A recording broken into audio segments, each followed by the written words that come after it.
Justin, thank you very much for joining us. You're a major champion and you've been to world number one. So where does this achievement, being in a Team USA at a Ryder Cup, rank amongst those?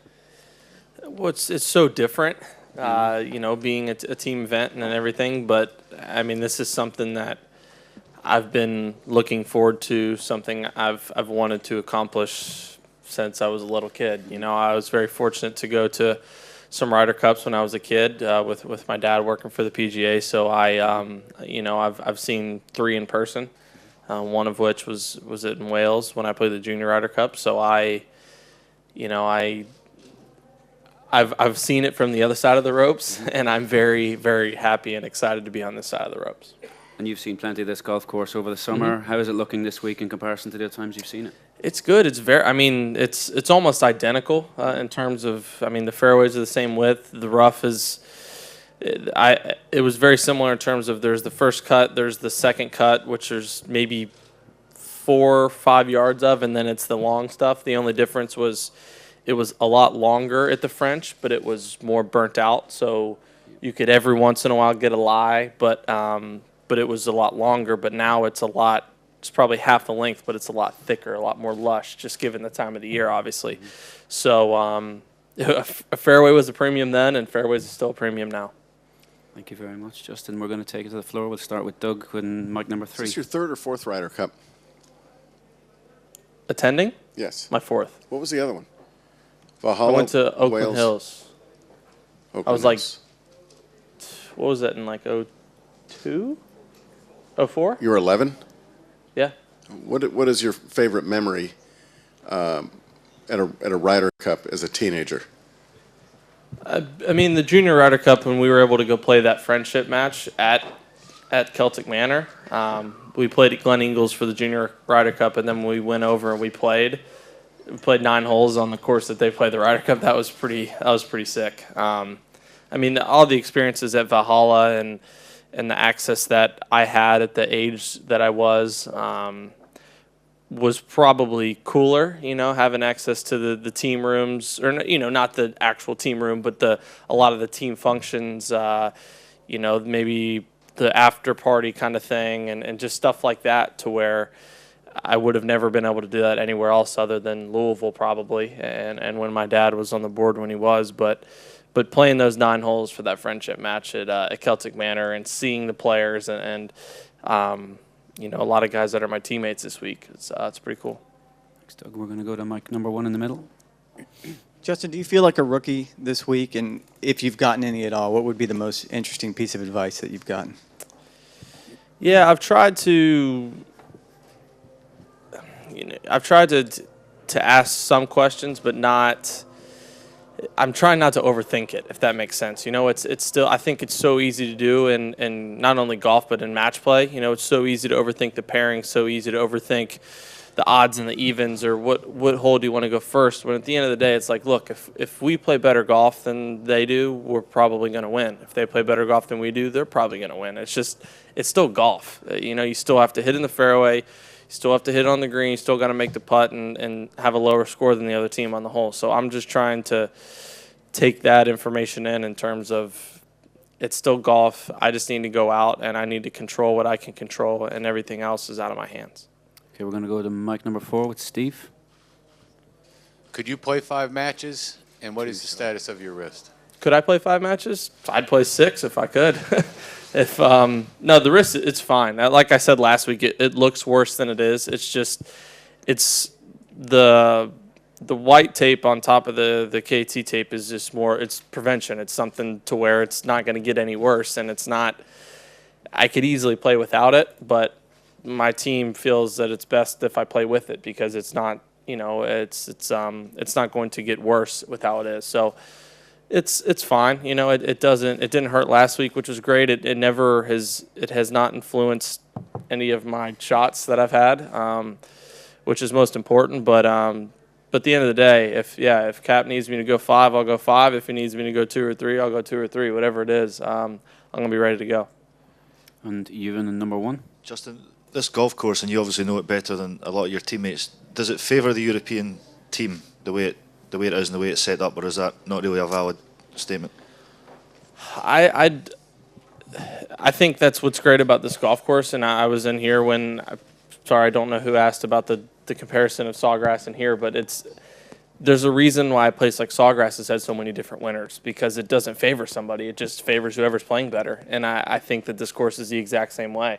It doesn't necessarily favor, Tiger Woods over me. If it was a stroke play, then it just whichever one of us is playing better, then that it favors that person. Like Webb kind of said, if a lot of Ryder Cups, you just kind of been able to just bomb it and drive it, at least in America for sure. And you can hit it up there, and even if you're in the rough, you can get it on the green.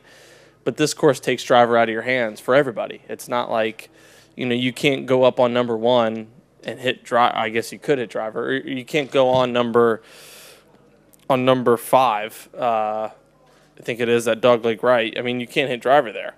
It's just everyone's hitting it to the same spot, and then everyone's hitting a short iron on the green, and then whoever hits it close and makes the putt wins the hole. So I think that's just what this course is. It doesn't favor one team or the other. It just favors whoever's playing the best. Okay, number 3 over here. Justin, I heard somewhere that you and Jordan are good friends. If you two were paired together this week, how would you see your games matching together in a team setting? Yeah, it'd be fun, and I think that's what when talking to Jim as much as I have about pairings is I feel like we all know each other's games so well on this team, and we all get along so well that it's hard to really go wrong with many options. But that would be something it'd be cool, it'd be fun.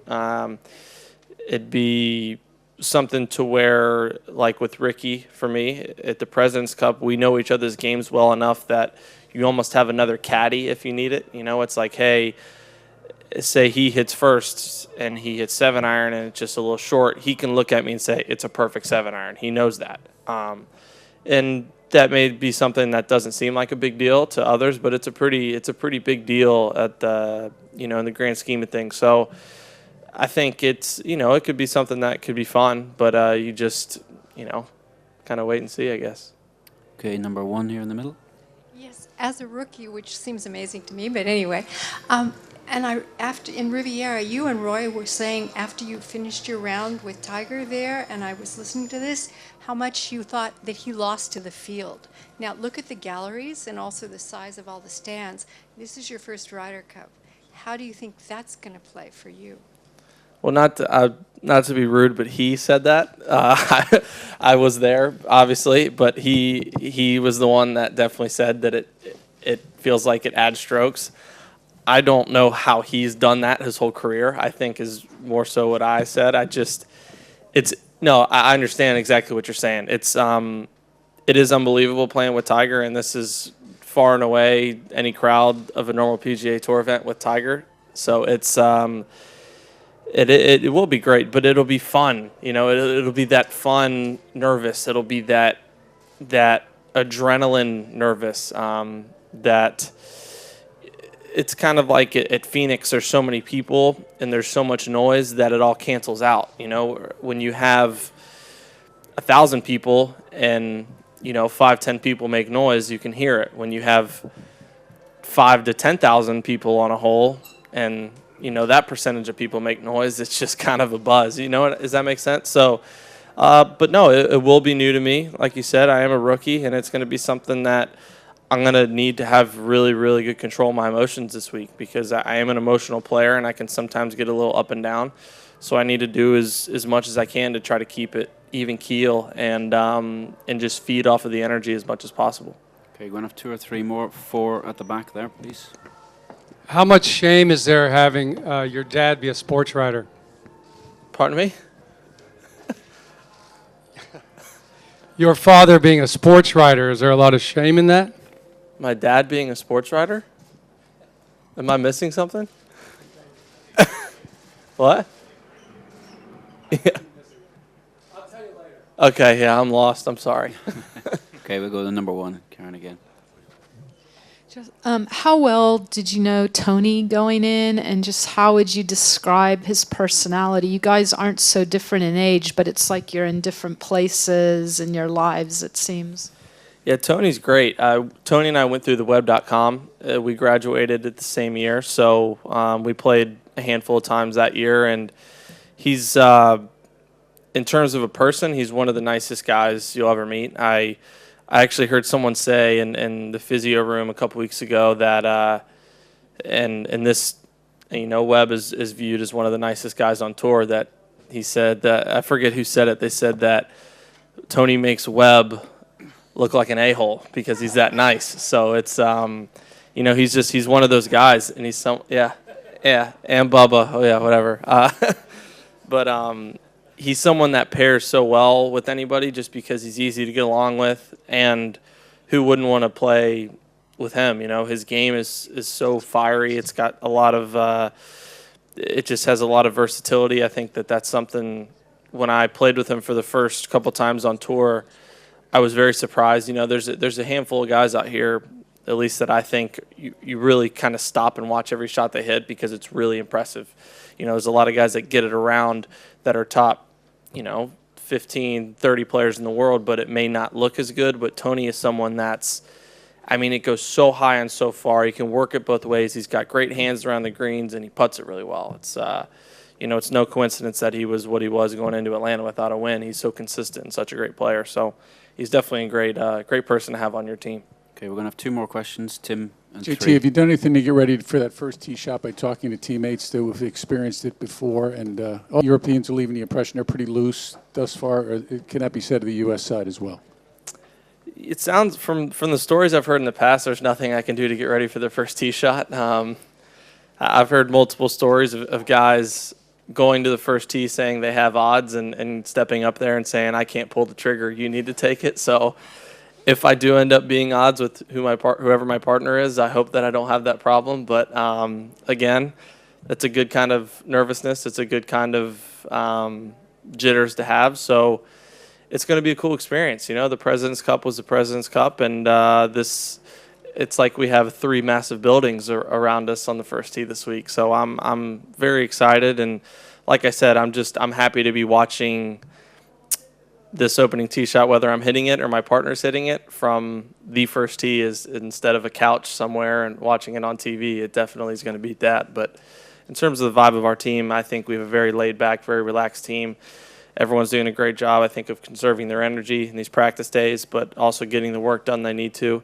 Because this has been a long year, at the end of a long year, and it is a long week in terms of the functions and everything we have to do. So everyone's doing as well as they can to stay relaxed but get their work done so that we're ready come Friday. Okay, we're going to finish on number 2 over on the right here. Justin, I'm curious, when you first started to get to know Tiger as like a friend, what was that like to be like, oh my God, I'm texting with Tiger Woods? Like, could you kind of describe what that evolution of that? Yeah, I still sometimes have to. I still kind of say that to myself sometimes. It is bizarre. Just for me, he's the reason why I love golf so much. He's the person that I was when I was 7 and 8, 9 years old, putting by myself on the putting green. In my head, I was making this putt to beat him.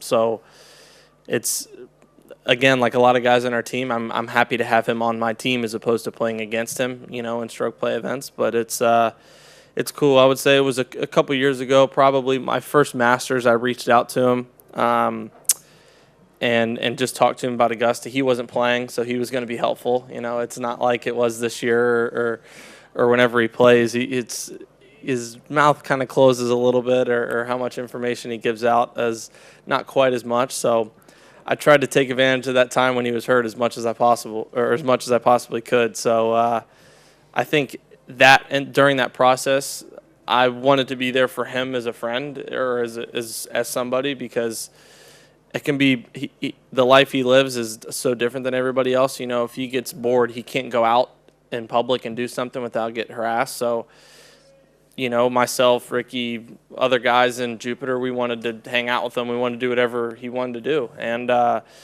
so to be able to have that friendship relationship with him is cool. But, yeah, like I said, I'm happy to have him on my team. Justin, thank you very much, and have a great week. Thanks.